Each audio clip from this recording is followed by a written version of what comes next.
ಇನ್ನು ನಟ ಯಶ್ ತಾಯಿ ಪುಷ್ಪಾ ಲಕ್ಷ್ಮಮ್ಮ ಹಾಗೆ ಇಬ್ಬರ ನಡುವೆ ವ್ಯಾಜ್ಯಗಳು ನಡೀತಾ ಇತ್ತು. ಮೂಲತಃ ಮೈಸೂರು ನಿವಾಸಿಯಾಗಿದ್ದಾರೆ ಲಕ್ಷ್ಮಮ್ಮ ಅನ್ನೋರು. 100/50 ಸೈಟ್ನ ವ್ಯಾಜ್ಯ ಇದು. ಲಕ್ಷ್ಮಮ್ಮರಿಂದ ಜಿಪಿಎ ಪಡೆದು ಕೇಸ್ ನಡೆಸಿದರು ದೇವರಾಜ್. 5 ವರ್ಷಗಳಿಂದ ಕೋರ್ಟ್ನಲ್ಲಿ ವ್ಯಾಜ್ಯ ನಡೀತಾ ಇತ್ತು. ಹಾಸನದ 4ನೇ ಜೆಎಂಎಫ್ಸಿ ಕೋರ್ಟ್ನಲ್ಲಿ ವ್ಯಾಜ್ಯ ನಡೀತಾ ಇತ್ತು 5 ವರ್ಷಗಳಿಂದ. ಕೋರ್ಟ್ ಆದೇಶದ ಹಿನ್ನೆಲೆಯಲ್ಲಿ ಸೈಟ್ ಅನ್ನ ಸ್ವಾಧೀನಕ್ಕೆ ನೀಡಲಾಗಿದೆ. ಸತ್ಯಮಂಗಲ ಗ್ರಾಮ ಪಂಚಾಯಿತಿ ವ್ಯಾಪ್ತಿ ಸರ್ವೆ ನಂಬರ್ 90ರ ಆಸ್ತಿ ಇದು. ಸದ್ಯ ಹಾಸನ ಪಾಲಿಕೆ ವ್ಯಾಪ್ತಿಯ ವಿದ್ಯಾನಗರದಲ್ಲಿರುವಂತಹ ಸೈಟ್ ಇದು. 100/50 ಅಳತೆಯ ಸೈಟ್ ಇದು. ಈಗ ದೊಡ್ಡ ಮಟ್ಟದಲ್ಲಿ ಸದ್ದು ಮಾಡ್ತಾ ಇದೆ. ನಟ ಯಶ್ ತಾಯಿ ಪುಷ್ಪಾ ಹಾಗೂ ಲಕ್ಷ್ಮಮ್ಮ ನಡುವೆ ವ್ಯಾಜ್ಯ ನಡೀತಾ ಇತ್ತು 5 ವರ್ಷಗಳಿಂದ.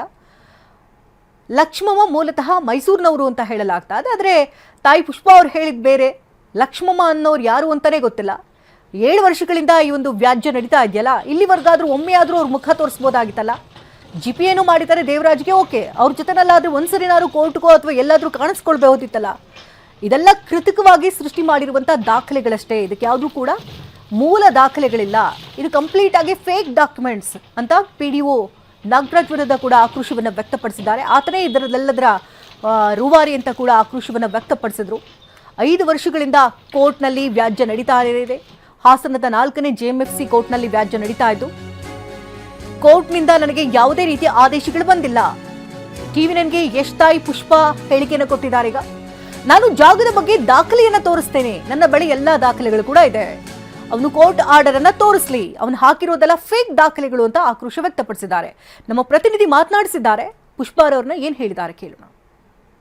ಇನ್ನು ಹೋಗೇ ಇಲ್ಲ ಅವನು ಕೋರ್ಟ್ಗೆ ಅಂತ. ನಾವು ಹೋದ್ಮೇಲೆ ಅವನಿಗೆ ಇದ್ರ ತಾನೆ, ಮತ್ತೆ ಕೋರ್ಟ್ಗೆ ಹೋಗೋನವ್ರು ಇಲ್ಲಿ ಯಾಕೆ ಬರ್ತಿದ್ದ? ಕೋರ್ಟ್ಗೆ ಏನು ಹೋಗಿಲ್ಲ, ಕೋರ್ಟಿಂದ ಅವ್ನಿಗೆ ಯಾವ್ದೋ ಆರ್ಡರ್ ಇಲ್ಲ. ಅವ್ನು ಹೇಳ್ತಾವನೆ, ನೀವು ನೋಡಿದೀರಾ? ನಾನ್ ನೋಡಿದೀನೇನ್ರಿ, ನಾನೀಗ ಡಾಕ್ಯುಮೆಂಟ್ಸ್ ತೋರಿಸ್ತೀನಿ. ಅವನು ಕೋರ್ಟ್ ಆರ್ಡರ್ ತೋರ್ಸಕ್ ಹೇಳಿ ಬಂದು. ಸೈಟ್ ನಂಬರ್ ಕೇಳಿ ಸರ್, ಅದು ಫಸ್ಟ್ ರೆವಿನ್ಯೂ ಜಾಗ, ಈಗ ಸೈಟ್ ಆಗಿ ಮಾರಿದೀವಿ ಆಯ್ತಾ, ಮಾರಿದ್ದಾರೆ. ಆದ್ರೆ ಸರ್ವೆ ನಂಬರ್ ಎಲ್ಲಿದೆಯೋ ಅವನು ಗೊತ್ತಿಲ್ಲ. ನಮ್ದ್ರಲ್ಲೇ ಸರ್ವೆ ನಂಬರ್ ಇದೆ ಅಂತ ಅವ್ನು ಪ್ರೂವ್ ಆಗಿ ಕೋರ್ಟ್ ಇಂದ ಇದೇ ಸರ್ವೆ ನಂಬರ್ ಅಂತ ಬಂದಿದ್ಯಾ? ಇದ್ರಲ್ಲಿ ನಿಮ್ ಸರ್ವೆ ನಂಬರ್ ಏನು ಮೇಡಮ್? ನಮ್ ಸರ್ವೆ ನಂಬರ್ ಹೇಳ್ತೀವಿ ನಾವು, ನಮ್ ಲಾಯರ್ ಹತ್ರ ಕೊಟ್ಟಿದೀವಿ, ಹೇಳೋಣ ಅದನ್ನ ನಾನು ಕೊಡಿಸ್ತೀನಿ ನಿಮ್ಗೆ. ಸರ್ ಅವನು ಹಾಕಿರೋದೆಲ್ಲ ಫೇಕ್ ಡಾಕ್ಯುಮೆಂಟ್ ಸರ್, ನಾನ್ ಹೇಳ್ತೀನಿ. ಅವನ ಹತ್ರ ಇದ್ದಿದ್ದು ಇಷ್ಟು ವರ್ಷ, 7 ವರ್ಷ ಆಯ್ತು ನಾನು ತಗೊಂಡ್. ಯಾಕೆ ಸರ್ ಅವ್ನು ಬಂದಿಲ್ಲ ಕೋರ್ಟ್ಗೆ ಹೋದ್ಮೇಲೆ? ಯಾಕೆ ಸರ್ ಅವನು ದುಡ್ಡು ಕೇಳ್ತಾವನೆ? ಅಂದ್ರೆ ನಿಮ್ ಹತ್ರ ಒಂದ್ಸತಿನೂ ಮಾತಾಡ್ಸಕ್ಕೆ ಏನೋ ಪ್ರಯತ್ನ ಮಾತಾಡಕ್ಕೆ ಅಂದ್ರೆ ಅವ್ನು ಎದುರುಗಡೆ ಬಂದಿಲ್ಲ. ಸುಮ್ನೆ ಈ ತರ ಯಾರನ್ನ ಹುಡುಗರು ಕಳಿಸ್ತಾನೆ, ಇದ್ ನಮ್ದು ಅಂತ. ಅವ್ನ್ ಹೆಂಗ್ ಬರ್ತಾನೆ ಸರ್? ಅವ್ನ್ ಇದೇ ತರ ಕ್ರಿಯೇಟ್ ಮಾಡಿ ಅವ್ನ್ ಹೆಂಗ್ ಬರ್ತಾನೆ? ಡಾಕ್ಯುಮೆಂಟ್ಸ್ ಇದ್ದವನು ಕೋರ್ಟ್ಗೆ ಹೋಗ್ಲಿ, ನಾವು ಕೋರ್ಟ್ಗೆ ಹೋಗಿದೀವಲ್ಲ, ಅಲ್ಲೇ ಕೋರ್ಟ್ ಅಲ್ಲಿ ಪ್ರೂವ್ ಮಾಡ್ಲಿ. ಅವನದಾದ್ರೆ ಅವ್ನ್ ತಗೊಳ್ಳಿ. ಕೋರ್ಟ್ ಆರ್ಡರ್ ಆಗಿದೆ ಅಂತ ಹೇಳ್ಬಿಟ್ಟು ಹೊಡಿಯಕ್ಕೆ ಕೋರ್ಟ್ ಆರ್ಡರ್ ನಮ್ ಲಾಯರ್ ಹೇಳಿದ್ರಲ್ಲ, ಈಗ ಅವ್ನ್ ತುಂಬಾ ಇದ್ ಮಾಡಿದಾನೆ. ಲಾಯರ್ ಹೇಳ್ತಾ ಇದ್ರು, ಇಲ್ಲಮ್ಮ ಅದ್ ನಿಮ್ಮಂಗ